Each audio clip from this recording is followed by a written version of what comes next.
Andy, from your perspective, things have changed so much in the way that athletes fuel themselves. I mean, you know, you go back to the Philadelphia Flyers back in the 70s. I mean, they were smoking cigarettes in the locker room. That doesn't happen nowadays.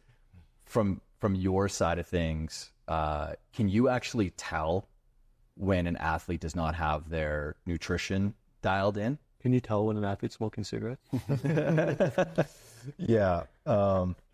Yeah, we don't get a lot of cigarette smokers. Maybe it'll circle back. Like let's mark that one down. Yeah, not a lot of smokers. You haven't worked with the Italian national soccer team. Yeah, that's right. That's right. You know, there's a few Phil Esposito's maybe still in our game, but I'll use that example because I still remember the Canada Cup, you know, footage from that team and playing pool and smoking cigars, you know, before the game. It's changed a lot.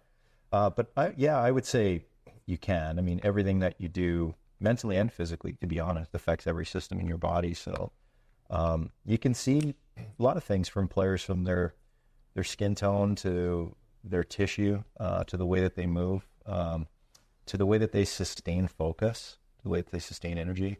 What robs that from something? Like, is everybody the same? Like, if there was a staple thing that everyone can be doing, that's a foundational piece of fueling the body in the right way.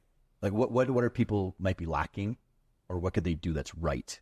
Yeah, I think we have a tendency to look at things in terms of like, what's something I can buy and add, or what's a thing that I can take. And I think the starting point is really, you're drinking fluids every day anyways. You know, you're drinking, you know, if you're an athlete, between 2 and 4 liters of something every day, right?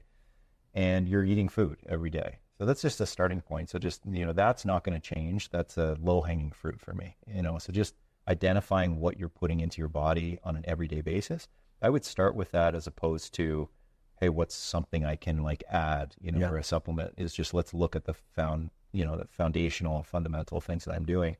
And I think it just really boils down to quality. You know, we have a lot of just, you know, we have a lot of industry, you know, that has a tendency to create certain things, you know, that end up being sold, and, you know, that sort of commercialization process forms our understanding of how it works. And so I think just the quality of how something's grown, what types of things are put into it, you know, whether that's artificial or whether that's natural, and understanding that process is really big. And I'm all very fascinated at looking at different countries around the world and different cultures, and, you know, how health is impacted just by the simple, you know, commercialization of the things that they're putting in their body.